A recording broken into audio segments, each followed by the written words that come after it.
Welcome to the Hype Attack Podcast, where we weigh in on the latest in nerd and pop culture hype. We are We're the excited conversation we all have with our friends about the nerdy things we love and geek about. We are the Hype Attack. I am the hype. Dun, dun, dun.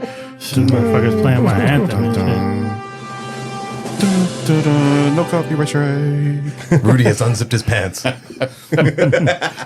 Hey, what's up, everybody? Welcome back to the Hype Attack. So, on today's episode, we will be discussing Superman, aka the Man of Steel, Kal-El, the last son of Krypton, and as Batman liked to disrespect him oh so often, the Boy Scout. But before we dive into that, I'm here with Doug, Isaac, Rudy, and this is your boy Jermaine. What's up? What are you guys hyped about? Disney's Lorcana. I haven't got any of the cards yet. You son of a bitch. That was on my list too. Well, we can both talk about it. Liz twins. Yeah.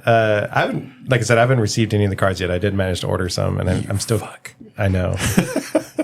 Rachel sent you the link, and you got through it. And neither of us did. Yeah. I just went I know how to use the website. I didn't use any links. Like I just want to offer up, and I just found somebody selling them for like three times as much. Yeah. $10 more for like the starter packs. Oh yeah, not worth or the it. little booster pack. So I was like, with taxes and shipping and all that stuff. I'm like, I'm almost to that point where I'm just gonna go through a reseller, but I hate it. I hate that it's come to that. Yeah. Well, so for those of you that don't know, Disney Lorcana is their new trading card game. It's similar to like Magic the Gathering or Pokemon or Yu-Gi-Oh!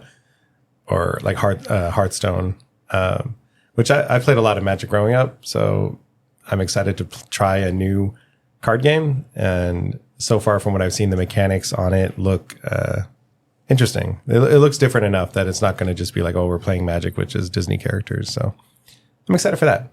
I never got into I never got into the card games, and I was like, oh, Disney's doing one. Like, I'm, a low key Disney fan. I'm like, this would be a nice entry, and then fucking the release dropped, and all hell broke loose. And I'm like, this is just like everything else these days. Yeah, any nerd thing, and this is nerd plus Disney. So I think it's it's going to be hard to get because they've already announced the second chapter and the release dates, and I'm sure every chapter is just going to be the same level of chaos. so far with all the releases, has there been a specific card that you've seen that you're like, I want to get that, or I hope to get that? Not really. I haven't looked too much into like the specifics because I'm hoping it's not a card game where one card can make a huge difference, because that existed a little bit in Magic, but for the most part, it was about making combos or making a deck that worked really, really well together. And I'm hoping that this game is that same deal where, yeah, you're going to have your like cards that are like, the superstars of your deck.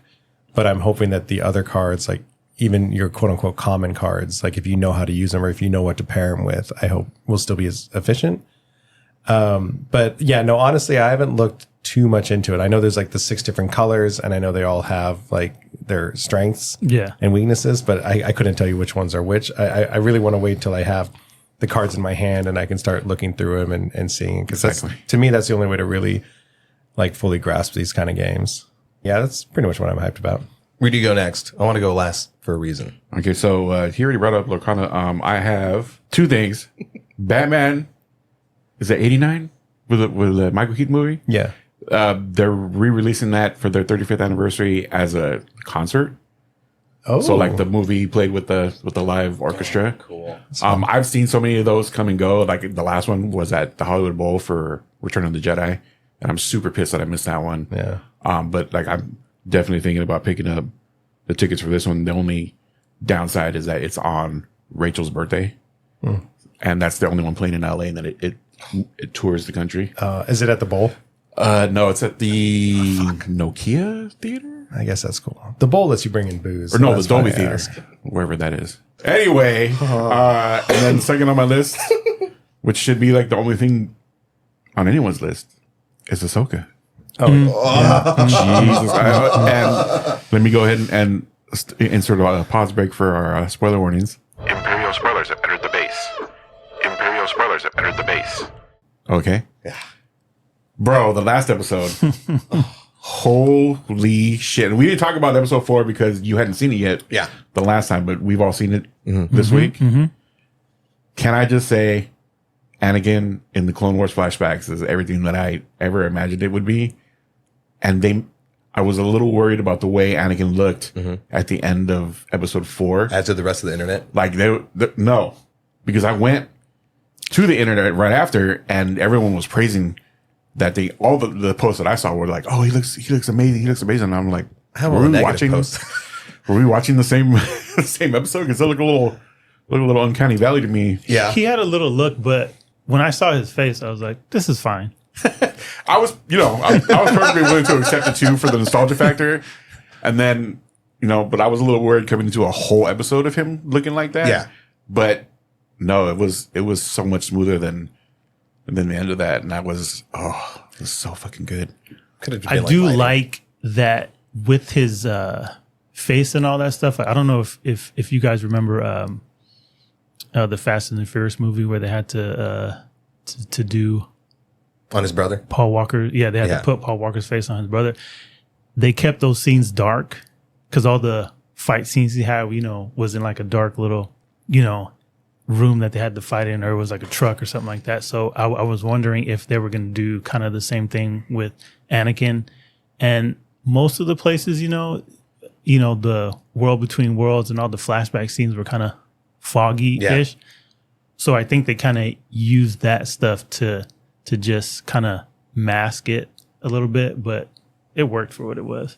That's why I think at the end of episode 4, the reason why it looked weird. I mean, I didn't go, it looked weird, but the internet, for I guess my algorithm just dumps all the toxic shit on me, and I think chalk it up to lighting. Like it's hard to do that, the de-aging thing.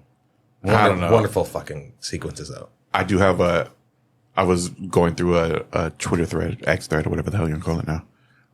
One, because it was tweet after tweet of, holy shit, my childhood, this is amazing, blah, blah, blah. But there was one particular tweet, and I don't remember the guy's name, and he was an asshole anyway, but it was like, you could have taken where Ahsoka fell into the water, and then where Hera is rescuing her from the water, and just lifted that whole sequence out, and it wouldn't have made not one difference to the story. It was basically an entire episode of filler. No, because as we discussed, Ahsoka came out of that definitely different. Oh yeah, it was character development. It was her challenge, and she came off like how most people say, Gandalf the White, Ahsoka the White. Yeah. I told Alpha, I go, Ahsoka the White. Also, I didn't like seeing her without her headband. Weirded me out. Yeah. Oh, my friend at work was telling me the same thing. He was like, we don't ever want to see that again. A little unnerving. Yeah, but whoever that person was, trash. Yeah, absolutely trash. Yeah, I just remember pausing and lingering on that for a few minutes. And what the fuck? He came off super bitter, and there was I actually went into his profile and looked at him he's just shitting all over everything. So this is one of those types. But almost universally, this episode and Ahsoka as a whole has been loved by the fans, and I'm right there with them. I'm hyped for it. Yeah, I was telling you guys before we were recording how one of the things that I've started to do with all of these kind of larger franchise shows and movies, such as Star Wars, Marvel, DC, is once I get over the initial boner from it all, I have to stop and think okay, beyond just getting excited about seeing certain things, seeing Clone Wars in live action and seeing Anakin and Ahsoka fighting, beyond just the excitement of seeing it, was it a good story? Was it good? And I would say absolutely this one, I think, really did a good job progressing those characters and the story. And as someone who hasn't seen the Clone Wars or Rebels, it's on my list. I could still feel, we will pardon him this time. Can we have him saying he's trash on a button? Save him a breath. I'll lift that up. Yeah, we acknowledge this in episode 1, okay, of this show. No, sometimes I want Isaac just spitting blood because He vexes me. Now's not the time. There's a compliment at the end of it is that I could still appreciate the gravity of what they were doing in that entire episode. Like I was telling you guys in our thread that I was like choking up the entire episode. I could feel like that emotional momentum, everything that they were fucking doing, dude. Yeah, it's nothing short of phenomenal, that episode. So the Mandalorian, the Luke Skywalker reveal, that was like peak for me. And I like seeing Anakin, but I recognize that the Clone Wars and the prequels weren't really my generation. So I can see it, like, it impacted me, and I still love Star Wars, but for the people who the prequels were the first introduction into that, like, I see how those characters imprinted onto them, and I'm like, oh, that's their Luke Skywalker, their Anakin Skywalker is how I feel about Luke. And it connected those shows. Like, it's when my wife and I were starting to watch the Clone Wars, it was hard for me to like imagine the live action characters, doing all the storylines and everything. And so for them to like have, Snips and Anakin in live action, it felt like it just perfectly connected those shows together with the movies. Mm-hmm. It was beautiful, man. Yeah. No, it was like when I was watching it, the thought that just kept popping in my head was, this is Star Wars. This is what it's supposed to be. Like, this is pod racing. Chills. Feel like, it's just one of those things like that one episode just embodied everything of what Star Wars really represents. And I loved every minute of it. Yeah, real quick, because, despite being called Star Wars, we really don't get a lot of wars in it, like war scenes. So, I mean, I remember that was one of the very few things I liked about the Solo movie. I know that was the Empire, but just showing the Empire actually invading that planet and what it would look like. And then obviously like the Clone Wars cartoons showed all sorts of it. But as far as like the live action stuff, so seeing just those little snippets of what the clone army would look like running across the foggy battlefield with the silhouettes of the walkers in the background and everything like that. I thought that was really cool. Mm-hmm. And just the whole gravity of war. Yeah, and I'm really glad that they showed like Ahsoka pausing to kind of like take in what the tolls of war can be instead of just flashy lightsabers spinning around. Which allowed her to emerge as Ahsoka the White. Yeah. Anyway, that was mine. That was my short. What I'm hyped for, Jermaine. I'm hyped for, but I still haven't seen it yet. I've been trying to go to the theaters to go watch this movie because I really do like part 1 and part 2, which is Equalizer, but I haven't seen it yet. I do love part 1 and part 2, but what I'm excited for is that I've been getting back into retro gaming, if you want to call it. So Dave and Doug let me borrow their PlayStation 2 because I've been looking for one, but I wanted to play those old school fighter games again. So I got Street Fighter Alpha 3, Capcom vs. SNK 2, Guilty Gear X2, and it's just so much fun just playing those games. Like, I just remember those days just playing those games and trying to learn the combos. And because it's been years, I always like playing my game on difficulty, so I'm getting my ass beat. But I love it so. And Street Fighter Alpha 3 though, I fucking hate M. Bison with perfect hate. Cause you can go into all these combos and you could, block his shit. But for some reason, he knows when you jump, and that's when he does his super combo. And his super combo always takes off like 3/4 of your health bar. Yeah, like 75% of your life. If that, like, I feel like it's more, but anyways, it's just one of those things where it's almost like a perfect when he does that. But I've been retro gaming with my fighting games, so I still need to. Oh no, go ahead. Oh, sorry. I think I was reading that Sony is developing better emulators. So on the newer systems like the PS5, they might be able to bring even more of those back catalogs into. So I was thinking about you because I know hope you were so. playing. I hope those so games. because all those games are expensive now. Yeah, Because and they're not available digitally. yeah, so Because right that now, would be illegal, right?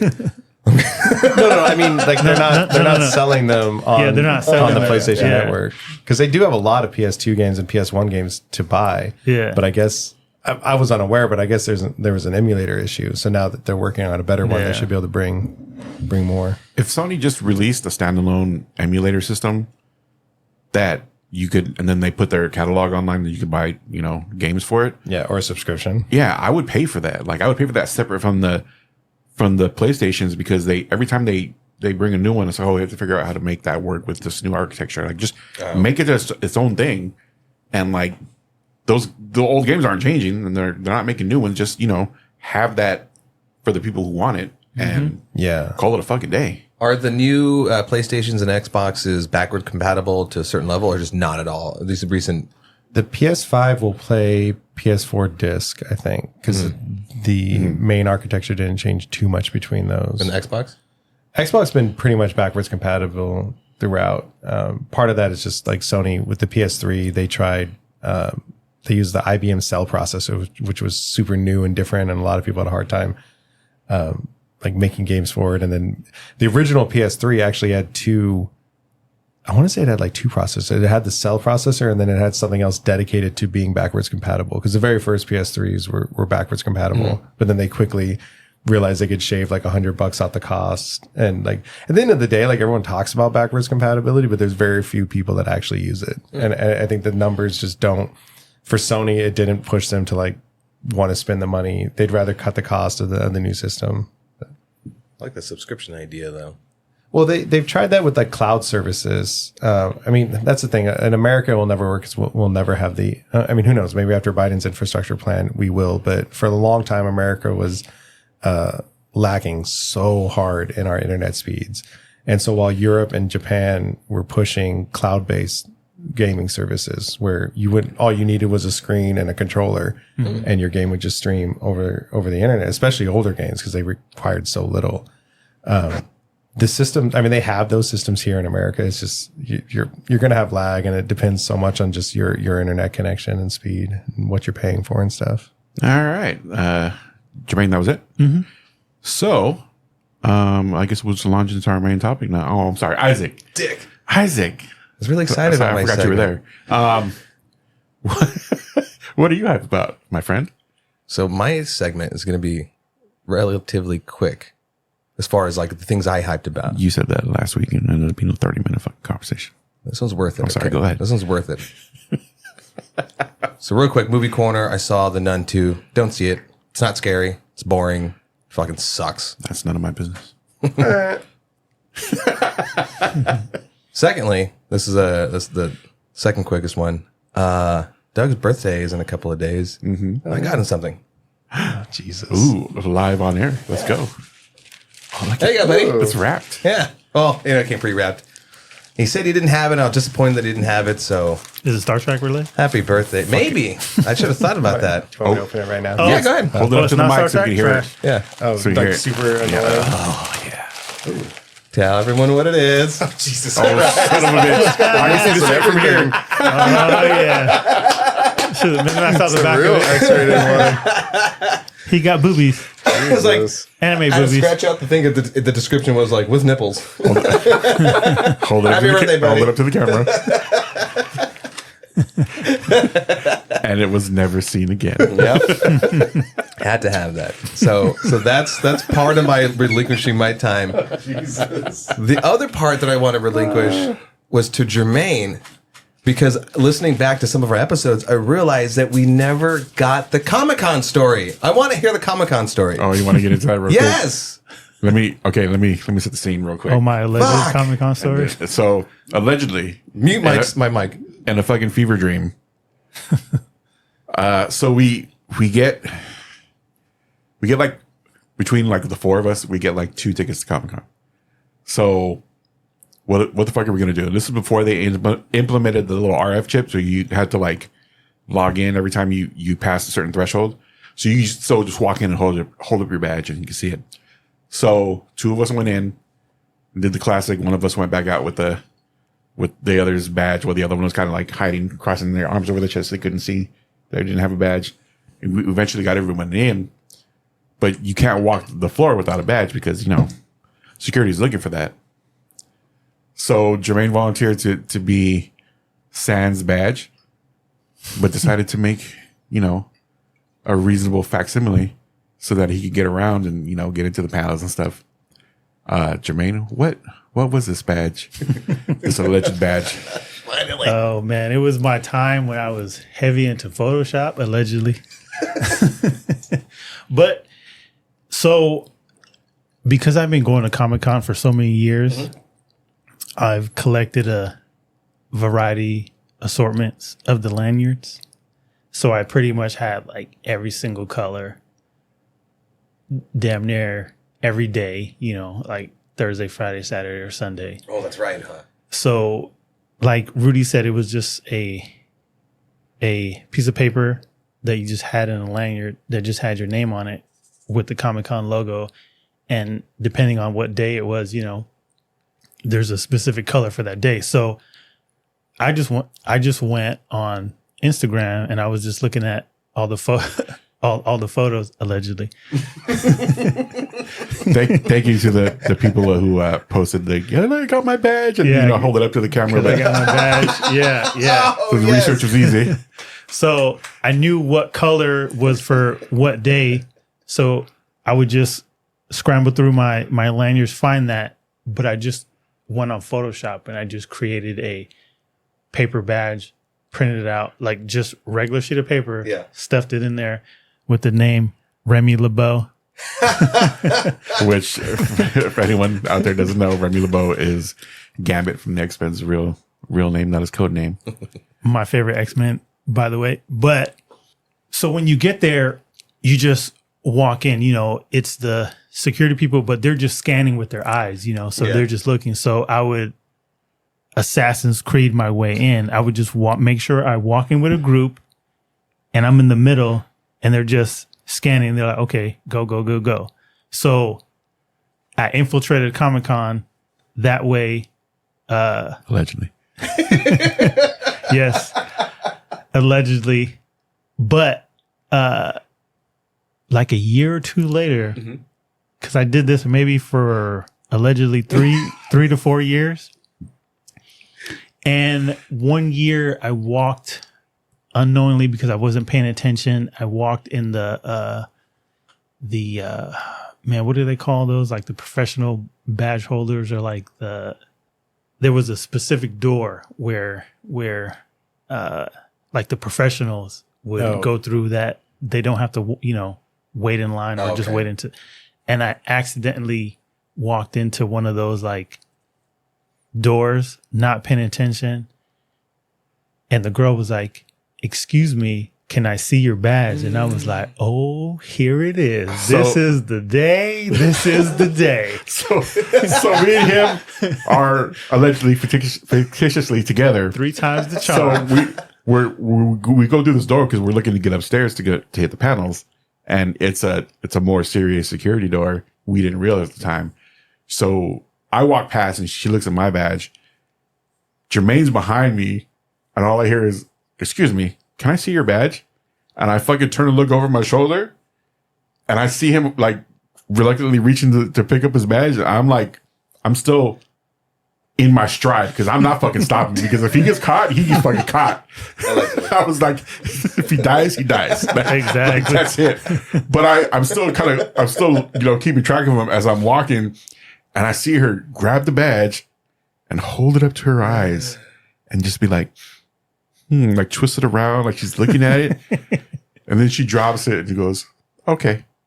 Oh, wow. And he walks through, he follows me. I was like, "You son of a bitch, I thought your time was up." And now allegedly is a professional counterfeiter.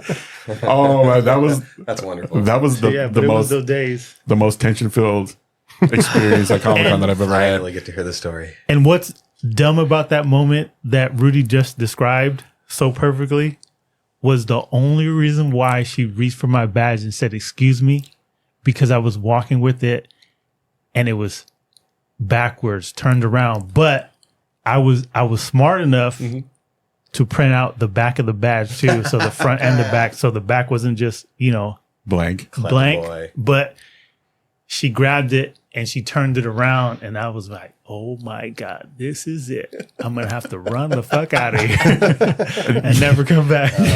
You absolutely know that she wasn't a nerd because anyone who has any, any fucking knowledge of the world will be like, Remy LeBeau, huh? Come on, motherfucker, you're coming with me. You're like, I know it's a nerdy coincidence. That was my reasoning for all that. It's regular people, I feel like they got, and it's not anybody that's kind of taking their job too seriously. They're just glancing at a badge, to just make sure it has like the name on it and stuff. They're not checking it. They're not top flight security. You know what I'm saying? So I was hoping that was the case, and that was the case. So. Plus, like you don't want to get caught with your name on a fake badge. Exactly. I didn't want my real name on there. So Smart, so that's my story. You can ninja out of that lanyard and just run. And who the hell is Remy LeBeau? Let's put him on the ban list. So Right? Worth it, like, dude. what? That was worth the wait. Oh, but she wasn't going to catch me, even if she did.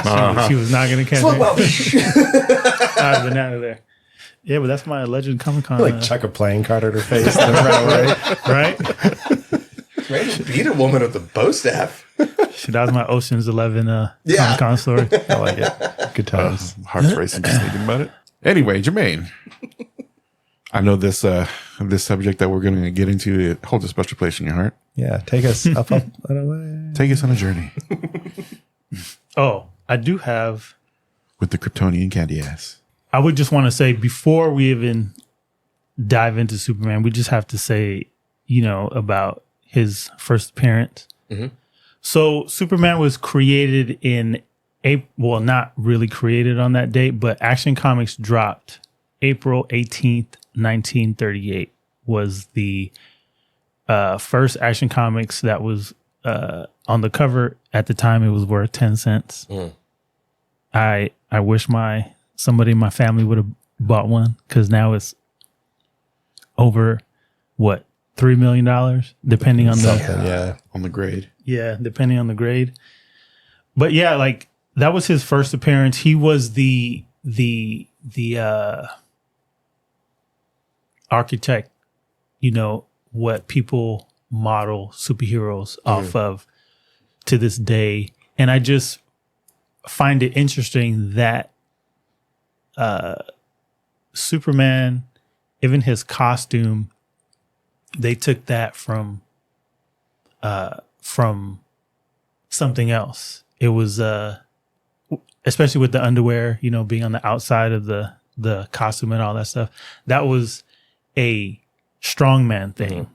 That was, the look of, like strong men. So when they were creating superheroes, they wanted him to represent strength. And for back then, that was the representation of strength was to have your underwear on the outside. So if you want to be strong, That's circus strong man. Nowadays, if you wear underwear on the outside, you're Gary Busey. wear your underwear on the outside. It's not my jam. So do you guys Hey, know? Quail Man did it. Oh yeah. I'm about to go swap. We're like the briefs. I'm about to swap them to the outside. So do you guys know why Superman was created? Someone was bored. To entertain little boys and girls. Because it was around the time where the with the rise of Hitler and all that stuff was going on, and they wanted to, in all the midst of that, they wanted to create, something that gave people hope, and all that stuff. But what it says here in the article that that he was pretty much created to defend the weak, but more so symbolized hope, courage, and determination. So that was embodiments of things that they wanted him to represent at the time, of his creation, so people can have that hope when they read these comics, you know, they look at this character, and no matter what's going on, you know, in a sense, you know, there's somebody out there that's gonna save me. He also started off very like kind of socialist in the fact that a lot of his villains were always like corrupt governors, corrupt mayors, corrupt corporations and stuff like that. And to the point where, you know, during the whole McCarthy, you know, in the future, during the whole McCarthy era, they kind of like forced Superman. It's like, no, you can't have government officials be the villains. You can't have, you know, these people be the villains. You got to come up with something else. And but yeah, I always thought that was interesting. He was very much like, you know, he was the immigrant story, and he was very much like the everyday. For being super, he was kind of like the everyday man's hero, because he was going after like these seemingly bad people that were fictional in the comics, but real, you know, real entities in the world. Mm-hmm. Because definitely. Like I know they quote unquote put shackles on Superman during the war, because like Doug said, like they wanted him to go a different route, you know. But it's just crazy to me because years ago I found out that Superman's early incarnation, he was actually supposed to be evil. That's what I remember. Yeah, because he was supposed to be evil. Well, what I read back in the day was I believe he might have been like a homeless guy, just like down on luck, and this scientist, I don't know what you want to say, a mad scientist, came up to him and offered him food and all this other stuff. But for these gifts, you're going to be my guinea pig. So I'm going to kind of inject you with these serums and things like that. So that was the thing that gave him his ability in the first idea of Superman. And I don't remember if him getting injected by this stuff was what made him go bald, because the artwork for the Superman or whatever it was called, Whoa. he was a bald he was a bald guy. Neat. He looks like a damn internet meme. It's like Uncle Fester. Yeah. Right. But he was supposed to be evil. Like he went against the scientist. Like I think he killed the scientist, and then he just went, you know, wild, like almost like a not Wolverine-ish level, but he just, you know, went for world domination. And I could be wrong. This bald version of Superman could also be the inspiration to where Lex Luthor came from. It's kind of what it seems like. Yeah. Other than, you know, not being a nobody. I wouldn't put it past them to like, hey, we did all this work on it initially on this character. We can just transfer that over. That's so crazy. I never knew that was a precursor to the actual Superman we have today. His name was Bill Dunn, not Clark Kent. Bill Dunn? Yeah.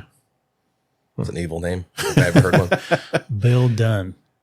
But it's just crazy to me to think that he was really a villain at first, and now he is, you know, the superhero, the icon, what he represents now from his early on concept. That's still pretty trippy to me to think about that.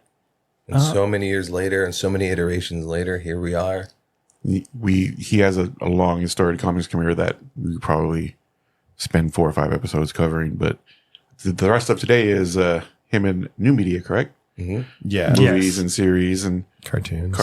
And the cartoons are so good. The new media. Oh, but speaking of names, do you guys know his middle name Tiberius for Tiberius. for his It Clark? is now. No, what is it? Joseph. What is J, huh? Another J in I there. thought you're going to pull like a Homer Simpson. Oh, Just no. means J. Clark J. Kent. Clark Shut up. Joseph Kent. Isn't that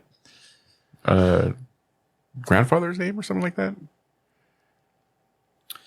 I don't remember if it was his grandfather. He's got too many goddamn names. Bill Within Dunn. the Kent family, like I know they have like a lineage and all that stuff, but there's a lot of Like every Kent- character in the Kent DC universe can family call him a history. different name. Good thing he's got like super memory. I wouldn't be able to respond at all. so Does he have super memory? He's super everything at this point. he does have, you know, See, that is my one gripe, that I don't like that writers don't utilize, that type of stuff. Like, he could Batman situations if he wanted to. Mm-hmm. And when I say Batman situations, MacGyver, the preparation. yeah, he prep could time. think about stuff, he could investigate, he's very scientific.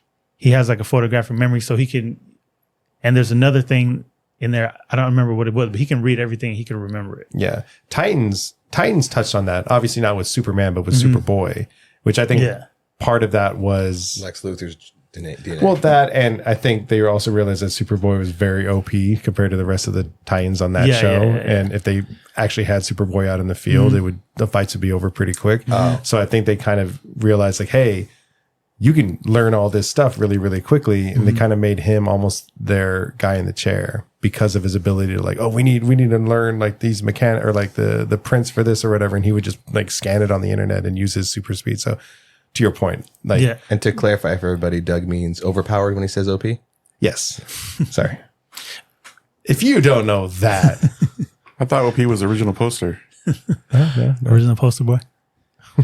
See, Throwing out. because I do Lazy remember bastard. in the animated movie, I think it was the Doomsday animated movie. In the beginning of that, I know Superman was in the Fortress of Solitude and he was working on his supercomputer, but he was trying to come up with a cure for cancer. And those I forget which. Yeah, I don't know if it was that movie, but I remember that scene specifically. because I know it was one of the Doomsday movies. I feel like, anyways, but I could be wrong. Remember what we said? Look it up. but that aspect of Superman, I feel they don't utilize enough. Like I said, and it's one of those things throughout time.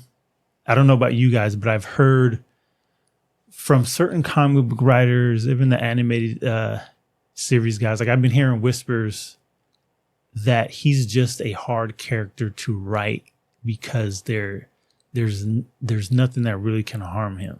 Like, how do you make a god relatable? yeah. Make him from Kansas. And to your point about like the solving cancer, I mean, that's something I think I've mentioned even before on our superheroes episode, is that, like, if someone like Superman were to come along, there's a lot of things that they could do, right? Like, California, we live in a desert and we need water. And part of the reason why we don't like pump water from like the Mississippi here is just, it would cost a lot of money to go over the mountains and everything like that. Like, Superman could bore those tunnels for us. Like, there's so many like things throughout the world that someone like Superman could solve, but it's not a good story. And I mean, at the end of the day, like, these are fictional stories and they're supposed they're supposed to entertain us. Now, I mean, it's fun, like, as like a little insert into a movie or a comic to show him working on like the cure for cancer or something like that. Or I think even Zack Snyder in BVS, or was it Man of Steel? I think it was BVS, where they kind of showed Superman going around the world, like, kind of like saving people from these like bigger disasters. But at the same point, they could also, I think, to your point, maybe show him doing maybe not as grand things as saving from a disaster, but like, diverting a river or something to. Definitely BBS. I remember that. Yeah. It was in the Blu-ray version, like the extended version, the one that gave you the half an hour that everybody. I can't believe I hadn't Complaint seen was that missing. prior to that. Yeah. Me neither. But do you guys remember your first encounter with Superman? Well, I was falling off of a bridge, and then he swooped in. He took me gently into his arms. Yeah. I don't really remember it up front. Like, I want to say it's like, I'm sure it was comic books, but I'm positive it was probably like the Christopher Reeves movies before that. Same. Yeah, that was mine. Definitely the Christopher Reeves movies, but because of Christopher Reeves movies, that made me wanting to read the comics. So I dove into the comics more. And then, of course, Smallville was what I feel that generation in time was what kind of amped a lot of people into Superman. Yeah. My mom even got into Smallville. Superman's an interesting character because he has been around you know, since the late 30s in comic book form. But even live action, I think his first appearance was not long after. Like he was appearing in parades and stuff like that. And then there was cartoons before movies in the theaters. And then there was like George Reeves. And I think there was a couple actors before him that even portrayed him live action. But because he's been around for so long, I think similar to what Rudy was saying about Star Wars, how like each generation is going to have their version.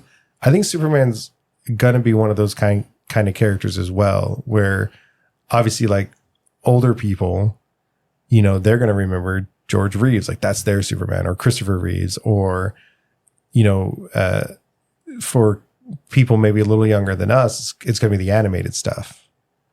Like those cartoons, the Justice League cartoons, Adventures of Superman, like those are going to be their Superman. And then, you know, obviously we had Henry Cavill, and then what's his name on the CW.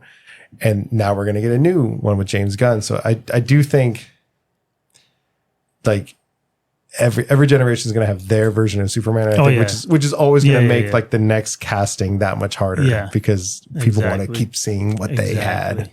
And to Rudy's point earlier of how do you make a character like that relatable? Like I totally understand that, you know, his creation way back in the mid 30s, it's, you know, needing a symbol of hope, you know, needing a Boy Scout, you know, someone whose morals and ethics are unwavering, who's always trying to do something, whether it be rescuing a cat to, you know, stopping a storm or whatever it is. And, you know, as I'm looking at the list of like movies, I can kind of see where the character of Superman becomes a little more, like as Doug would say, updated, you know, per that era, like the Christopher Reeves Superman in the late 70s and early 80s. You know, he's still that Boy Scout, but I don't know, there's like something to him where, you know, even when he is Clark Kent, he's, he did Clark Kent so well, and that's perfect. That's one of those things, just like with Batman, like the dual characters that you have to, as an actor, you have to have both of those sides portrayed very well, you know. And I mean, I don't know if it was the writing or Christopher Reeves, just overall charm, but I mean, that's I still see that as like most people's Superman, you know. And then after that, I think skipping Brandon Routh, I think then Henry Cavill, because that Superman, I mean, not to jump all around, but like that's where you see more of an internal dichotomy of like, but what does it mean to be a Boy Scout in today's era? Like it isn't as clean cut as I get to save people and all of these things, and then there's little consequence. No, now it's like, you know, per BVS, it's like, no, now the government's going to want to like have you answering for the things that you do. Yeah. And we talked a lot about this in our Snyderverse episodes, but, you know, we all love that kind of stuff, but I think a lot of people didn't, because a lot of people do just want to see Superman flying around and doing their thing. So I loved that they explored in Man of Steel the idea of him becoming Superman and learning what it all means. I doubt anyone will ever do something like that again, just because I don't think it resonated with like the larger audience. And I'm glad like James Gunn is jumping into just like, this is a Superman that's been around. Yeah. I'm curious about that too. I do feel like he made the right choice. I mean, because it's just one of those things when you look at the first Superman movie, I don't ever remember him really throwing a punch in that movie, because it's just one of those things. First one was Luthor was trying to make land, right? Or something like that. Yes. So I doubt he punched Luthor. Yeah, I don't think he even threw a single punch in that movie. That was mostly him trying to stop the Rockets from blowing up that fault line between Arizona and California. That's right. To make a new coast. No, he killed Richard Pryor. Yeah, I distinctly remember just. But you know what's crazy to me, that plot from the original Superman movie and then Superman Returns, which was the same universe. Yeah, I was like, you brought Lex Luthor back because he wants more land again. Yeah. It was. I was hot. It wasn't even a reboot. It wasn't like The continuation. It was kind of like Yeah, it was what they supposed to be a ignored 3 and 4, continuation. right? It Yeah, was 1 yeah, and yeah, 2. There was and a then 4? Yes, right? The quest for peace. Yeah. Yeah. They ignored that was 3 and 4 3. like they didn't exist. And then so doesn't exist, Returns was supposed to be a continuation from Superman 2. Mm-hmm. And yeah, exactly. They brought it back to the same point, like the same plot and everything. Now It I'm was going to make ridiculous. land with infused kryptonite. Yeah. So Superman Right. can't stay foot on it. Yeah. And that one was like they filmed it for 3D back when everything was doing 3D stuff, and they had those scenes that were obviously filmed for 3D, like reaching for her Yeah. necklace and just stupid. So they've been cranking out Superman since the 30s, like live action cartoons, whatever. What were the most impactful ones for you growing up? Like, which ones are you like, oh, this is my Superman for your generation? My Superman, I would probably say maybe the animated series. I do like that version of Superman, and even in Justice League and the Justice League Unlimited, because even with the movies before Zack Snyder, like I dabbled in the comics, read like a few books, and I had you read one of those trash books. I'm glad you read it before me, but Oh, yeah, I vaguely remember that. yeah, but it was my Superman was pretty much the animated version. That was where I got a chance to see him, deal with these villains, actually have to figure things out, how to save people. And just the fact that I know a lot of people look at Batman and also look at Spider-Man to say that they have the best villains ever, like their rogues gallery is pretty good, but I think Superman's rogues gallery is pretty good as well, especially Parasite, who I think is used not to his potential. But it's just interesting to see how those characters were created, because I didn't, read a lot of the comic books at the time. So seeing how his villains were created and how he dealt with the villains in the animated series, I kind of like that. So that was probably my Superman.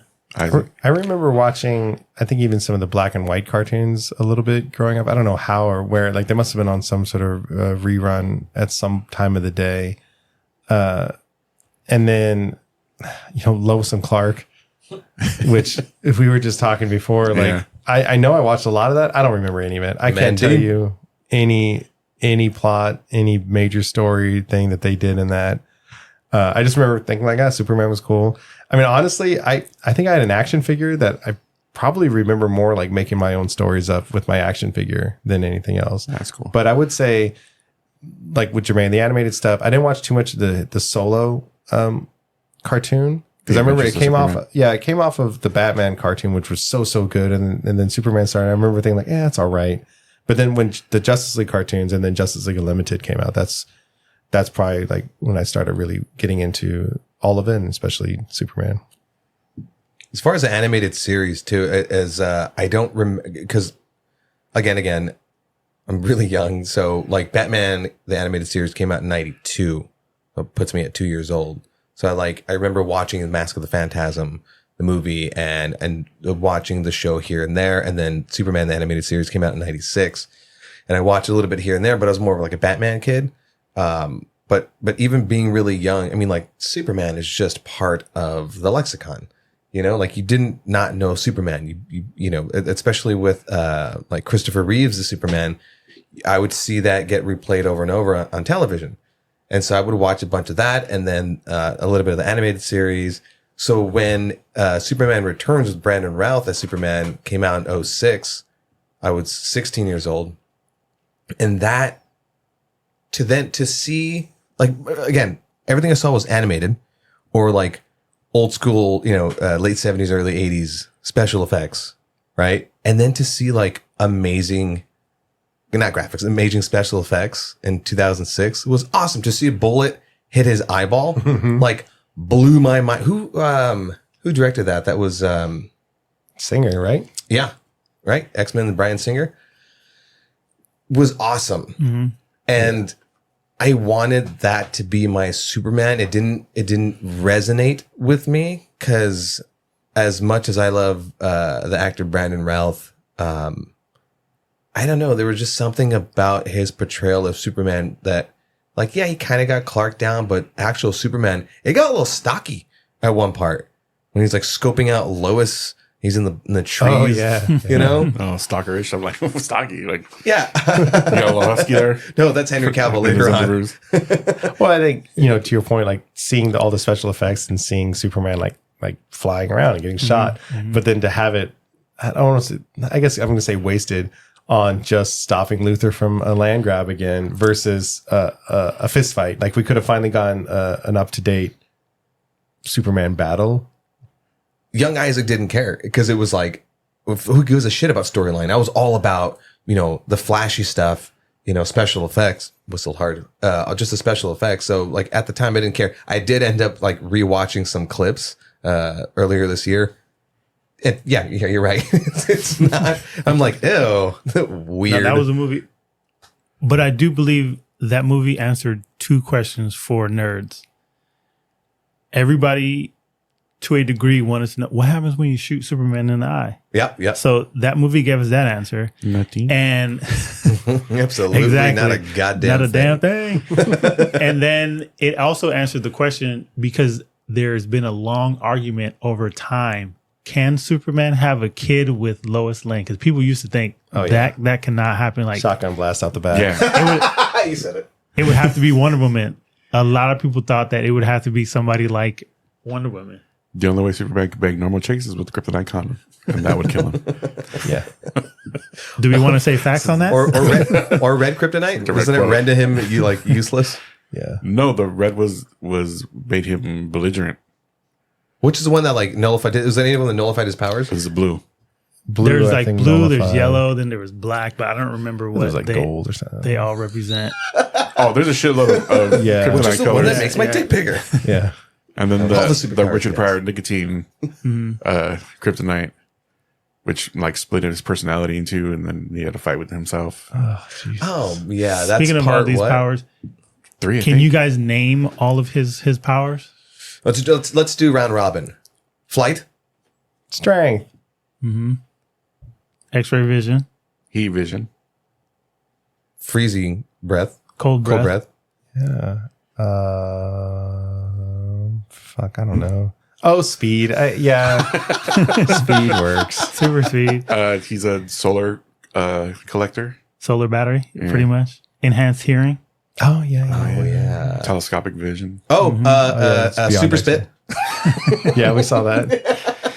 And invulnerability are what he's commonly known for. Yeah. But cellophane S. Time travel. Don't skip over that one. Yeah. time I think the travel. comics added like some sort of like explosion kind of thing where Oh. he can like release all his solar energy. He- Oh yeah. which I thought was pretty Oh. cool because it was like a solar flare. When he learned he had this power, I don't remember the villain specifically who he was fighting. He could release all his solar energy at once, and that destructive force, came in like almost like an atomic bomb. Okay. So it was just one of those things. But Came with the And thunder. you have cancer. but What a dick. when he did so, it turned him into a human for I don't remember if it was like Yeah. a day, 2-3 days, but Batman analyzed him and told him that you're human, like you have no abilities. Ooh. Yeah. Which I thought was pretty The comics interesting. will do that every once in a while. Like, I'm going to Take write the powers. grounded Superman or take him out of the, Yeah, out of the story or something like that. It was until you started pointing that out in our shows where I was like, oh yeah, it is pretty lame when like that's the plot device of like taking their powers away. Yeah. Like, yeah. Sometimes it works like in the large universes. I think it works because then you can allow other characters to shine. But like on a solo movie or something, like don't fucking do that. No. To your point about speed, and I'm mad that I missed it because I was thinking about it all day. We have this conversation all the time about the speedsters, the various Flashes. Oh man, I meant to look her up. The girl from Eternals, because that's probably the best speedster. action that we've seen in these movies, the 2 Quicksilvers, all that. But Superman technically has speed, right? Like he's a speedster in a way. Yeah, he has super speed. Like, it's to me, I'm going to ask, but like, do you think it's just as important to like get his speed look down? Oh yeah, definitely. Like, you have to have it down. Yeah. Well, it's usually just Zack like Snyder never really like did anything fancy with it. He just like had Superman like, the blur and then he was appearing. Yeah, and it was I thought like it a looked motion awesome. blur. It looked amazing. I've always liked a speed blur and just like boom, he's there. Yeah. And then of course when you kind of go down a bullet time or whatever, where it's just like slow motion, nothing too fancy, no one's doing the crazy arm movements or nothing. It's just kind of Like in slowly the- doing his shit. Like in Justice League, where Flash was speed, when everybody was fighting Superman, when he came back, exactly what I'm and he thinking was of. running, and Superman was just slowly What a turning his head. great scene, just by the looking at- way. He does it so well, but I'm 100% okay with the vampire blur motion Blur for is there. Superman. Love it. It's simple. That works perfectly for him. And also when he's flying over water, you need a little bit of boom. Mhm. And also like in Neo, like in the Matrix, like how he was flying when Neo, not the first Matrix, but I think it was what Matrix Revelations, but I could be wrong. But when he was flying through the city and you just The saw wake. things just coming in his wake, and That like was the badass. windows of the buildings, just destroying those moments. Those are key moments. Like if he's angry, you need to add those elements in. Yeah. But if he's just regularly cruising, then I'm fine with It's it. also one of those moments where you're like, fucking Superman's having a bad day. There goes all of our windows, and everyone down there is like cut to ribbons, which is why in Superman Returns, they kind of like cover that towards the third act, where the glass, I forget why, but the glass shatters, it's falling, and then he like, new superpower. He goes from laser beams to laser plane, and it just like turns into he fans. uses super speed to move his eyeballs back and forward really quickly. I actually like that. Oh, that's better. Yeah. Nice. So I read the Princess of Mars series. Disney made that movie. John Carter. John Carter, which is a story. I might have mentioned it. That it's damn near almost 100-year-old story, but it's like the first sci-fi story. Before sci-fi had like a genre. In that series, John Carter gets transported to Mars because he's from Earth. Earth has a different gravitational pull than Mars. So when he goes to Mars, he's Superman on Mars because Cool. so he can jump, leap, Yeah. therefore Superman when he was created, I do believe they pulled that from him, able to leap tall buildings in a single bound because the Earth gravitational pull on our physical form, the way that they explained it in the book, like our bone density and everything was like hollow. It's not, like a solid, structure. But when he was transported to Mars, like he was trying to get up and walk and he couldn't walk. Like he was leapfrogging until he could finally get his legs right. What's the thing I'm trying to look for? Like a trope in science fiction about Yeah, that's like an gravity and- inspiration. Yeah, like, like where he got it from, because they say in this article that I was reading earlier that the gravitational force on Krypton is a lot higher than it is on Earth. So your physical body would be different. Granted, he didn't have his powers. Nobody had powers on Krypton, but just him coming to Earth and then soaking up the sun. Yellow sun. Like Yeah. a combination of all those things, the higher gravity on Krypton, the environment, and then plus the yellow sun and its effect on his physiology kind of made him Yes. have all these superpowers. I had a question. So, like, I don't know why it's phrased like that. So, like the Kryptonians on their planet, do they not know that they have the ability to soak up the radiation of a yellow sun and become fucking gods? I think in most iterations of their depends. stories that they do know. Okay, because like imagine like us being Earthlings and whatever, and then for whatever reason we have to go to whatever another solar system, and it happens to be whatever color sun, and all of a sudden we're just like fucking superpowered. Like, I don't have cancer though, right? I can shoot laser beam. Fantastic. We're fucking. This is awesome. Like, it's always thrown me off a little bit. And most of the stories that I've heard or read about, like they're like a basic spacefaring you know, like probes and all that stuff, but they're not really like settlers or colonists. So like not too many of them get to experience all that, but they know of it. And that's where, Jor-El gets, you know, the idea, let's send him to this planet with the yellow sun. He'll thrive and, you know, have all these powers. It'll be safe. Yeah, don't quote me. I mean, and certainly I don't think the movies have touched on it, but I want to say like ancient Kryptonians used to be like settling out there, and then like they lost that technology or something at some point, and so that's like they've heard stories because Mon-El, right? Like they're related to the Kryptonians. I forgot what planet Mon-El's from, but he's I know. his weakness is lead or something like that, but. So it's like I think the Kryptonians at one point used to kind of settle and like explore, but then they lost that technology. Explore. Well, I think that was a feature of the Man of Steel, because the ships that they're using to colonize Earth were their original colony ships. Yeah, Daxam. true. He's Daxamite. That's right. Dolomite's cousin. Daxam. Yeah. He had at one point I think he like took over for Superman. He had a cool costume in the comics. I know we're not talking about the comic books, but So focus. So with Superman and all the powers that he has besides kryptonite, do you guys know the other thing that could harm Superman? Magic. Yes. Magic the is Gathering. one. Electricity? Or just getting the shit kicked out of him by Doomsday. And really, really hot tail. What? Really hot tail. Oh, Women. He's a He's fucking using sucker. the old school term. Yeah. Hot tail. What are you talking about? That doesn't like weaken him. You're No, but like Isaac says the women whole- are a that's- weakness. It is, okay? That's mankind's general weakness. I don't, In the meantime, men, okay? Like the fact that his weakness, should you kill her, is Lois, and then he just goes fucking berserk. yeah, but that's not, you know.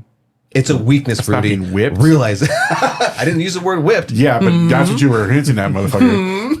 That was him, you know, establishing a relationship. Being in love. I figured he would have been like Austin Powers and been like, guess Hold I'm on. single again. This is fucking a perfect segue. Speaking of his weaknesses, there is one other thing that he is not immune to. COVID? Oh, AIDS. AIDS. Apparently, this was an ad got the campaign bug. in France. I forget when, but they used his image. During the 80s when Yeah. the AIDS scare was insane. They That's terrible. they use his image. Like AIDS can affect everyone. Wow. I was like, woof. I need you to read what it says at the bottom. AIDS makes us equal. and apparently message. horse riding. Oh, Jesus That's Christ. crazy. Don't you dare. I mean, you already did it, but my God. Yeah, I was going through my research and I saw that little aside, and I was like, holy shit, It was there. that's crazy. Anyway, Thanks, Rudy. You did that one. But sorry. with that magic element, you know, that weakens Superman, for me, I do think that is one good vulnerability to have, because you have all these powers and abilities that he has, but it's one of those things that's just, you know, like an elemental force. It's mystic, and I feel that it just disrupts everything that he is. Yeah. And I feel that it works so well, especially when he has to go up against magical characters. Like, I like when he has to, Which is battle why those. I was so fucking pissed off that like all the teasing of like Black Adam and then like the two Shazam movies Oh, that come killed out. me. And you know, Henry Cavill coming back for just a blip of a moment as Superman, and you're like, yes, if I want to see that battle of him against a magical being, you know, and just not being able to see that. Well, that's the thing. Like in the comic books, it's easy to set up. Like you have all these magical characters, and you can kind of get that weakness out there in a movie, or even like a series of movies or a series of TV show. Like you have to first establish like the magic in the world. Yeah, and that's then right. you have to like have Superman go up against one of those, and then realize he's weak against it. Like it's almost too much to set up, I think, in one movie. Like For sure. I mean, unless you want to just like really gloss over the magic, like this guy's magic, like Yeah. But generally nowadays people want to understand the rules of the magic or what kind of magic it is. And Yeah. that's why I am excited with James Gunn because he, this first chapter is what's like Gods and Monsters, I think, right? And I think he's going to touch on some of the magic elements of the DC universe within this first chapter. So we might, hopefully, we'll get to that point where, like, because I doubt many people even know that Superman's weak against magic. Yeah. Because it's not touched on in any of the like the movies and the live action stuff. I'm sure the cartoons touched on it, but certainly more of a comic book thing. Poll question. Yeah, there you go. Does anybody know that Superman and one of his immunities, one of his Weaknesses. is magic? Weakness, vulnerability. Yeah. And with all these different variations of Superman, I do remember I don't remember if it was the early 90s where we had the blue Superman and Yeah, the but red that's the Superman. comic books. We're trying to focus more on the movies and stuff like that. Like Rudy said, we can go 6 episodes on the comic books. There's In the so much movies- wacky shit in the comics. In the movies, did they cover Bizarro Superman? I know they did None the of the show. movies. I know, and I saw a clip of it on not Lois and Clark. Superman and Lois. Superman and Lois. Yeah, Superman and Lois. Which, by the way, you guys get the whole playoff of Lois and Clark, right? It was Lewis and Clark. Yeah, back in the way Yeah, back yeah, when. Like, yeah, come on. Sacagawea. Yeah. And another quick aside: have you seen like the beginning episodes of Lois and Clark? Of him, like his mom making his costume for him? Yes. It is the cheesiest shit ever. I used to love that show. I know. I went through Lois and Clark, like, and I'm just like Doug. Like, I remember watching the shit out of that series, but I don't remember any plot points. Nothing. I saw a picture earlier, and I'm like, oh Bat wait, there flying was like scene. 2 Kryptonians that were like trying to get him to go back to New Krypton or whatever. Like that was a storyline. And shit, now that I think about it, I think that might have been how it ended. Like he had to make the choice, and I think he ended up leaving, but I'm not sure. It only ran for 4 years. Yeah, but still, like back when series 4 were, years is what is that? 600 episodes. yeah. Yeah, well, we'll check it out. But I remember, I remember Lois and Clark, and then I remember Batman the Animated Series because I was, from my earliest days, I was always a Batman stan, and like that led me to the comics and all that stuff. But then they introduced the animated Superman, and up to that point, it had just been the original movies, and then Smallville, and then Justice League Unlimited, Justice League Unlimited, which started around the same time. That, and I give Jermaine a lot of shit because Batman is my character and Superman is his character. So I'm usually anti-Superman in everything. But that's when I really kind of fell in love with that character. And from there, it was like, it kind of floundered because I know DC was looking for ways to get him back into the movies, and we had all these series, and the series were interesting, but they didn't quite scratch that itch. And then Henry Cavill and Man of Steel came, and that, dude. Like when we were talking about who our favorite iterations of the Superman is, like that is mine, like hands down, like him in Man of Steel to Zack Snyder's Justice League, that BVS, like that portrayal of Superman to me is peak Superman. Yeah, and it's really a shame we didn't get to see more because to your point with Justice League Unlimited, I've always thought Superman shines on his own, but you really put him in those larger like superhero stories with a lot of heroes, and you could see how much they look up to him, and you could see where his goodness really shines through, while some of the others maybe are ready to resort to more evil things, or they're ready to break. We got a little bit of that, like Henry Cavill working with the League, but it's a shame we didn't get his Superman in a larger, even bigger story with all these characters. And again, he can be that Boy Scout that everyone looks up to. Well, another like I guess subplot of I guess more specifically like the animated series, more specifically the Justice League is the relationship between, I would say, the two leaders, not even like the Trinity, but the two leaders of Superman and Batman, and how Batman always is kind of like keeping Superman in check. Making sure he's on that right path because he knows, if there's even a 1% chance. And I would have loved to have seen a great Justice League movie or a Justice League Part 2 and to see that dynamic between them. They touch on it.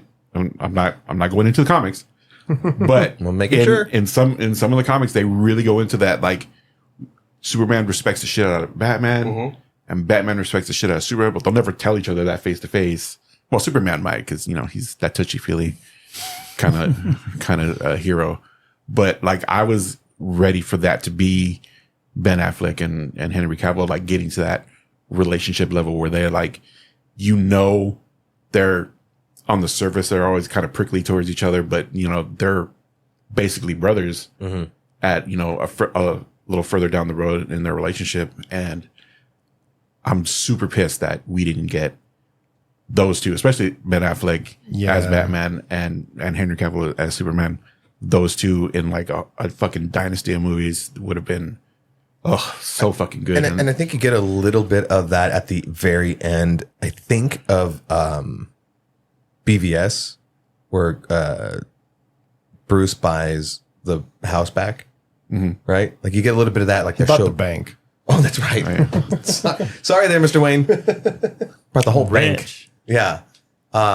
You got a taste of that, and then and then the Justice League came out. But fuck, yeah, that's something I would have loved to see. Yeah, I mean, James Gunn certainly can set up something very, very similar at some point. But I'm with you. It's too soon. Like Henry Cavill and Ben Affleck are still going to be on our mind, and just seeing any other Superman and Batman combo, like I'm going to accept it for what it is. I'm going to enjoy it, but it's going to be way too easy to be like, God damn it, this could have been my Batman and Superman. A slight bit of an offshoot. How did you guys feel when you saw like a ripped Superman? Other than sexually confused, how did you feel when you saw there's just this like very ripped Superman? Like it's supposed to be like he's supposed to have that physique, but he's supposed to cover it, under the Clark Kent persona. And don't get me wrong, the glasses as his fucking disguise is the stupidest fucking invention. Oh, really? In the fucking world. And I don't care. Really? And I don't care that you caught me on that shit. I don't care. I know you're going to tell the story. I don't care. It's still the stupidest thing in the world. No, he got busted. So anyways, he always talks trash on, the glasses disguise, like most people, it is ridiculous, but you look at it, it's just a part of his character, like a part of his disguise. And it is, a fictional character, so I'll take it. And it's just us watching, these movies and reading these comics. You're like, how do people not know that Clark Kent is Superman? And then one day, Rudy was talking all this shit, and then fucking what movie was it? I know the character. It was Starkiller, the actor that voiced Starkiller, Sam Witwer. Yeah, we were watching a movie.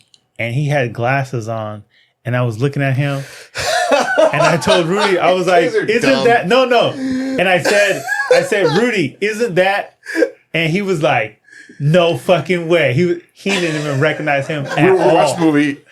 He was doing that. His character was in a suit. He had glasses on, and he was like interviewing someone. It was almost like a perp kind of interview thing, like a lawyer or whatever. And fucking Jermaine's like, "Isn't that the dude that plays Starkiller?" And I'm like, "No, that's not him. This guy's wearing glasses." And I hitched, and I double taken, and I said, "Shit!" Yep. Fuck, you see the glow of triumph in his fucking face. So petty. I was like, "Oh, son of a bitch! I'm never gonna fucking hear the end of this." I had the look of Squints from the Sandlot when he was like, Okay, but like, was the conversation, the argument happening then and there? We just remember this shit. That's what I'm saying. You guys are we just remember. you guys are an old married couple to remember an argument from way back when and go, aha, and know that you guys are picking up from there. It's not an old argument though. Like every time, like continuous. every time Superman comes up in media and they're like, there's a new design. They're like, oh, he's got stupid glasses and no one's gonna fucking recognize who it is. I think that's always on the surface. And when that happened, I was just like, "Fuck, I lost." I think it actually works. I think as you just saw, and of course he's changing his hair, he's changing his posture, all of that, right? Yeah. But I think the fact that he works at a newspaper where so many reporters are going to be tasked with like let's see, like they're gonna be studying Superman, and I don't know if they've touched on it where he blurs himself. Like Superman will always try to blur himself when he knows his picture's being taken. Oh, like the Flash used to do that. Yeah, but I still think anyone who's like studied Superman at all, which people would be doing in that world, and they worked with Clark, I don't think it would take too long to be like, you're. Yeah, he took art classes. right? So, like sometimes real life pulls from art pulls from real life. So facial recognition, they never fucked with any of that. Oh yeah, goes back to the last episode when we talked about like everything that was sci-fi is now real. And, Yeah. I don't think any superhero could almost have every superhero would have to have the full mask at this point. That and a voice changer. Yeah. Yeah. So all that stuff that technology stuff that we have now that Superman exists in the world, like you haven't really seen that in the movies though. Like they haven't like played with like you just pulled up facial recognition. We're like, oh, this is him. This is him. Do you see them even like trying to touch on subjects like that going forward in the movies? Because like, how do you ignore that in this day and wish age? they would. I do wish that it would happen because, like Doug just mentioned, him as Superman, I think he would be smart enough to be aware of all that stuff. And it's just one of those things like where imagine if you see every picture, every video, even if he's standing still, that he's just slightly blurry. I think that would kind of answer the question, of the facial recognition. But Google and the Pixel phones that I own have a fucking deblur option. Yeah. In their things like Yeah. So how do you address that going forward with? It's hard to be a you know, superhero nowadays if you don't have a full mask, guys. Yeah. Movie wise, it depends if James Gunn is gonna like lean heavily into like the Clark Kent stories, which I think would be a shame if he doesn't, but I can understand why he wouldn't, because he wants to go on and tell a larger story. So if they're not dealing with the Clark Kent story that much, I can't see them focusing on the idea of him getting caught by facial recognition, but it would be interesting. And does it seem like a nitpicking kind of thing? It if is. they did. It is. But talking about like something so crucial you just said right now, like the Clark Kent part of the whole thing. Yeah. Right. BVS, especially the extended deluxe version, expanded on that more. You got to see him more as Clark Kent, which I don't think Cavill did a great job portraying Kent. Because he wasn't like Reeves did a great job portraying Kent, that a little dorky and shit. Oh And- God, Reeves fucking his like description of doing all that is like masterclass in just acting in general. And as much as I love Cavill, it's like, dude, you're still built like a fucking linebacker with a perfect jaw. It doesn't like muss up his hair or nothing like that. So that one's and that in the Snyderverse, that one's a little bit hard to believe. Don't fucking trash talk the Snyderverse. Listen here, I'm joking. I don't know what the fuck you think you Give me are. those boobs back. Open it up. I want to touch him. God. Does anyone else have a question? I have, because I have a question I wanted to pose. But, Oh, no, go ahead. Doug, you want to say something? Oh, I was going to say, we haven't brought up the newest cartoon, Oh, which no, I know we've talked a yeah. little bit about on the show, but I just say like, it's interesting to get one, like an anime approach to it, and just a really fresh approach to Superman. Like they weren't afraid to do something different, similar enough, but different. And it's been really a joy to watch. And they hit the mark. They hit the mark on the dorky Clark Kent, but also how much that bleeds into him being Superman. Yeah. Where he hasn't yet learned to be like, the Boy Scout Superman. Rudy, back to your question. Not a specific comment about Superman in the films, but Kill Bill Volume 2. I was Do thinking you about that. do you remember The monologue. Yeah, he Yeah. goes on about how Love that monologue. Clark Kent is Kal-El's like critique of humanity. Like how he's like interesting. He's like, who is Clark Kent? He's weak, he's cowardly, he's bashful, he's all these negative things about humanity, and that's the lens through which Superman sees humankind, and that's how he disguises himself, is to take on all of these traits to blend in. But it's also like his ultimate, like that's how he sees humanity. Bullshit. And I think he's doing that because he knows as Superman he needs to be a stoic, heroic, like don't back down kind of character, and in order to disguise himself, he's got to do the opposite. Yeah, there was. I mean, and I remember hearing that for the first time, and I was like, you know what? That's a great observation of Superman / Clark Kent. But the thing is, like, he was still, not born, raised American, and yeah, he kind of had to hide his superpowers and stuff. But it more that whole thing, that monologue applies more to, and I know this is a Superman thing, but more to Batman. I remember reading somewhere that they both Batman and Superman had the whole lasso of truth on them, and they asked him their name, and he says, "I'm Clark Kent," and then Batman says, "I'm Batman." It's, you know what I'm saying? Yeah. No, but anyway, Jermaine? He's saying that Bruce Wayne, Batman's characterization of Bruce is like his view of what humanity is, or what he expects it to be, or what people expect it to be. Clark really sees himself as Clark. Alter ego is Bruce Wayne. There you go. And Superman's alter ego is Clark Kent. Yeah, like Clark's always going to see himself as Clark, who happens to have powers. And Batman sees himself always as Batman, not Bruce Wayne. But I understand. Okay, go ahead. It's also, I do feel, because it's in that movie, because it's Bill, I do feel everybody's idea of what Superman is depends on that person. So in that movie, Kill Bill movie, but Bill being who he is, he's a strong character, he's powerful, but he's looking at this guy, that's supposed to be portraying us.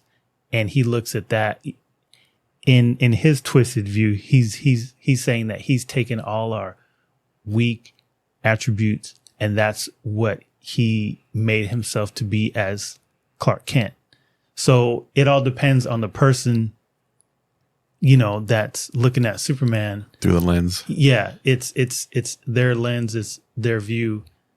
Just like with Lex Luthor, when he looks at Superman, he's damn near like, "How dare you exist?" And I love that so much, because he's supposed to be the like Lex Luthor is supposed to be the pinnacle of mankind. Like, he wants to be that person that Superman is, that everybody looks to and goes to when the world needs somebody. And just the fact that Superman exists, he hates that so much. Because Lex wants the recognition, and he wants to commercialize it. He just wants that. Well, that's his ego. He just wants it. He wants to sell T-shirts. He wants merch. His desire. He wants to be him. Elon Musk is an even bigger chip on his shoulder. That's a good question. Do you think Gunn will have Luthor as the main villain in this first Superman legacy story? Has he cast a Luthor? I don't think so. I don't know. But there were rumors, right? There were whispers that he had offered the role to. There was talk about the guys from the Menu. Well, he was also up for Superman himself. Rocket Raccoon, the voice, Brandon. Oh, Bradley Cooper. Oh, there was rumors that he offered Lex Luthor to him, and he turned it down. Wow. But so speaking of Lex Luthor, what is your favorite live version of Lex? Man, I probably have to say Smallville for me. Besides the animated, but Smallville Lex Luthor was. Okay, sorry, live / cartoon. This guy. Oh, Nicholas Hoult. Yeah. Yeah. I think there was rumors that the Great got canceled. It got canceled? Yeah. Son of a bitch. Yeah. What did? The Great Nicholas Hoult. Beast. Yeah. I love that. I know, walking through the house and I see you watching that shit. I'm like, surprisingly really good. Because I like Nicholas Hoult. I'm like, maybe there are definitely like jump into that one. Like, if you walked by, like, there's some scenes that are just like, what the fuck's going on? Like, if you haven't been watching it, like, it makes no sense. But I would have loved to see him as Lex Luthor, but I can see them eyeballing Bradley Cooper, because if this is a more established Superman, Nicholas Hoult looks a little bit too young, too boyish, unless he had fucking Facebook. But I would say Jesse Eisenberg. Jesse Eisenberg. I would say just like Jesse Eisenberg's Lex Luthor, I think today's ultra rich billionaire is like a young person. And so I think it would fit even if Superman is an older, more established Superman. I think, Yeah. I mean, obviously, I guess you'd have to retcon their growing up together in Smallville or something. But no, but to answer your question, yeah, Smallville, Luthor is pretty damn good. I appreciated Jesse Eisenberg's. I really did appreciate what they were trying to do with that, but I can understand people not liking it.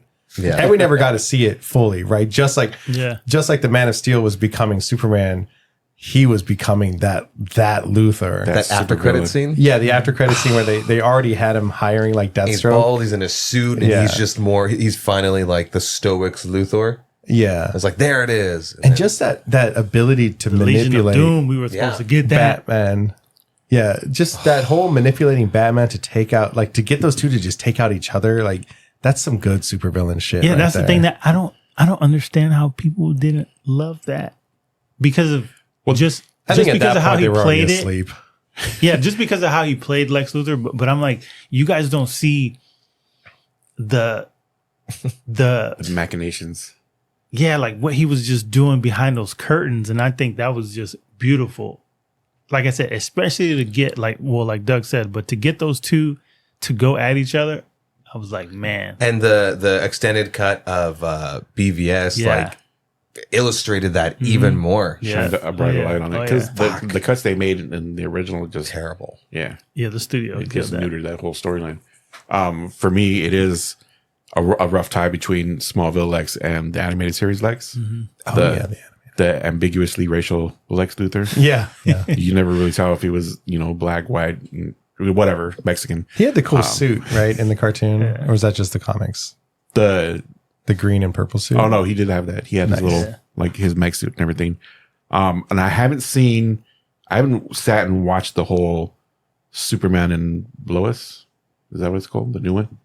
But they have and I don't remember his name, but he was the redhead from The Walking Dead.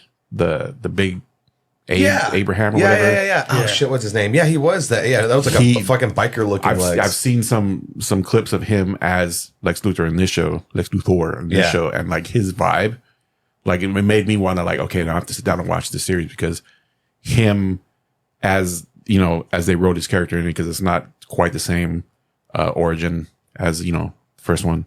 Yeah. But the vibe he was giving off in the clips that I saw, I was like, shit, like that looks like a really like hardcore take on Lex Luthor. Yeah, I wouldn't mind watching more of that show. I started watching it and I just kind of fell off. But what do you think? What do you think about the version of Lex and Titans? Like along that same line of I like thought, fucking badass. Who? yeah, they didn't do too much with them. But They I thought- spoiler alert I killed thought him it was off way good. too fucking soon. Yeah. Ah, man, I miss Titans. Titans, I think Titans was a good concept of the show, but I think it took too many weird turns, and I was just like, Yeah, it was. I think Doug and I are talking about it at one point where I'm like, "There's like fucking crazy shit, world-ending shit happening. Why are you guys talking about like your stupid little relationship?" And like, I don't know. It just did too much of that. I imagine it's like a whole budget thing. well, But yeah, Teen Titans. I mean, even though all of them weren't teens. to Lex Luthor and Titans, he was one of the bad guys in Sons of Anarchy. Honorable mention goes to, I believe it's Giancarlo Esposito in the Harley Quinn animated series as the Lex Luthor. Like just his voice gives me chills. Fucking And then just I know it's a stupid farcical comedic take on everything, but it's so fucking good. Sometimes like the comedic takes on a villain can end up being like the best version of a villain because the villains can say like the most ridiculous, like evil shit that, in a comedy, it's like, haha. And then you realize, like, God, that was fucking evil or whatever. But Do you guys think, like every Superman that's come after Christopher Reeve, do you think that they look somewhat like Christopher Reeve? I think they cultivate that look. yeah, I think Christopher Reeves definitely like established the look of Superman. Yeah, like he has that mold look, and I think ever since him, they've been looking for somebody with a similar look. And now with the new actor in the new Gun Superman, now he kind of looks like Cavill. Oh yeah. Kinda. Jesus. Discount Cavill. That's what makes it even harder. Excuse me? Harder to accept because, like, yeah, they went so similar to look of Henry Cavill. Like, why not just keep Henry Cavill? And I'm sure there's reasons, but They're not good enough. yeah, they're not good enough. So, do you guys want to guess what Superman's favorite book is? I know it's a ridiculous question, but War and Peace. 50 Shades of Grey. no. Doug? No, If it's Mein Kampf, I'm gonna shit. Jesus. No, Bible, second Nietzsche. No. Damn. It's a book that they had us read in high school. I will say that. Ow. Sorry. Was it like To Kill a Mockingbird or something? Yeah. Really? Okay, that makes sense. To Kill a Mockingbird. And Oh man, I just saw that play. Man, such a good play. Yeah. how much money, let me know if I'm saying their name right. Jerry Siegel and Joe Shuster. Schuster? Yes. How much did they sell the rights to Superman for? Do you guys want to guess? It wasn't a lot. $100 right? in No. a sandwich? Close. No shit. Shut the fuck up. No, close. How much was it? $130. Fuck outta here. off. Oh. That hurt. So did we get the sandwich wrong? Yeah. But they get mentioned and they have to go through the estates for that now. So I'm not familiar with with how the rights played out for that, but they got that back though, didn't they? Partially at least. See, because of the comics, I'm going to dive into the comics real quick. When Superman was changed to like that electric version of Superman, to the blue and to the red, they had to change him because that was during the time that they were fighting over it. Yeah, they were fighting over the rights to Superman. So I remember reading about that. So they had to change his look, and that's why he was those versions of Superman at the time, because that was the time, just like the title in the comic book, The Trial of Superman. Because they were fighting over the rights of Superman.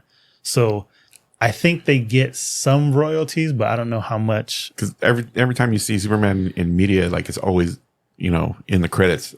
One of the first things is Superman created by, and they have both their names up there. Mm-hmm.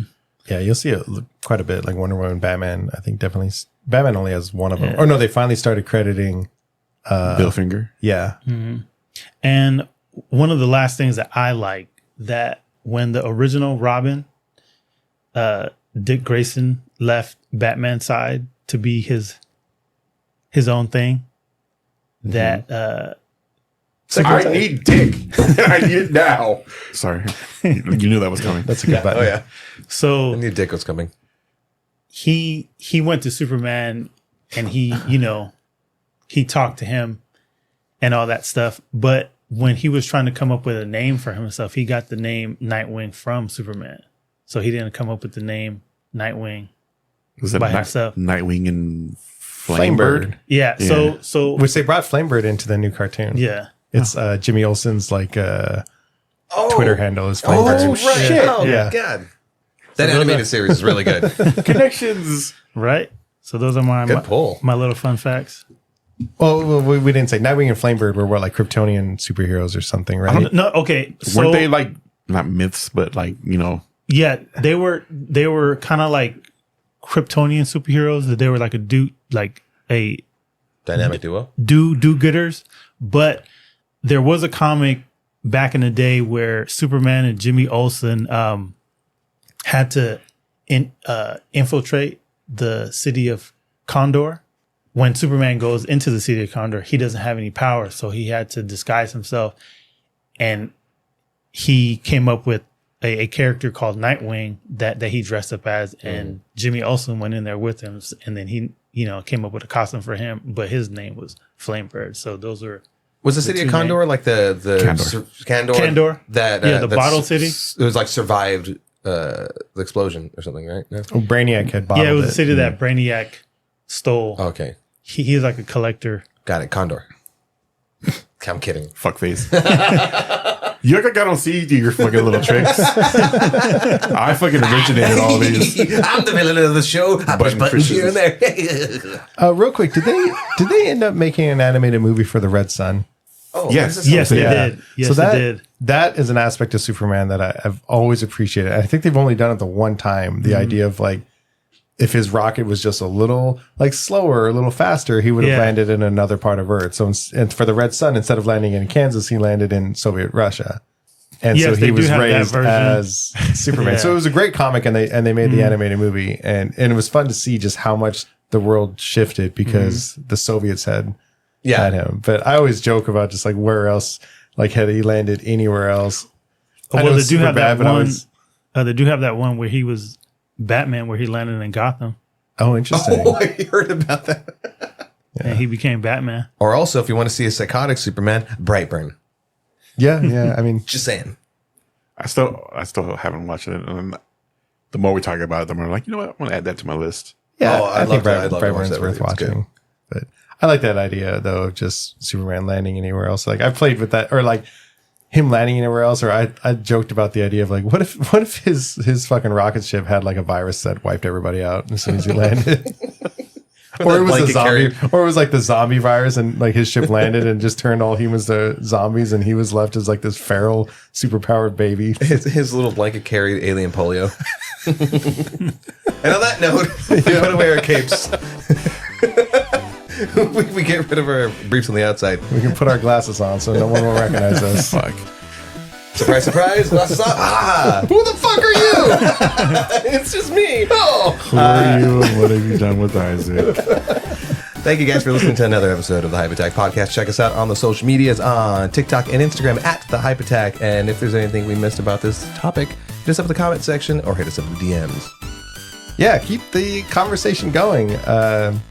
Thank you again for everyone that's commented. The Instagram had a little bit of interaction this last week, so it was fun, and I want to see more of it. The Spotify is a little slow to start, but you know, there's movement there, so I'll start adding more questions and polls I think I can. No, to back episodes on that. So Noise. And we've been having a lot of interaction on Instagram, but I think next episode around we'll have to like curate some of those things because it's been a lot of fun conversations in the Definitely, comment definitely.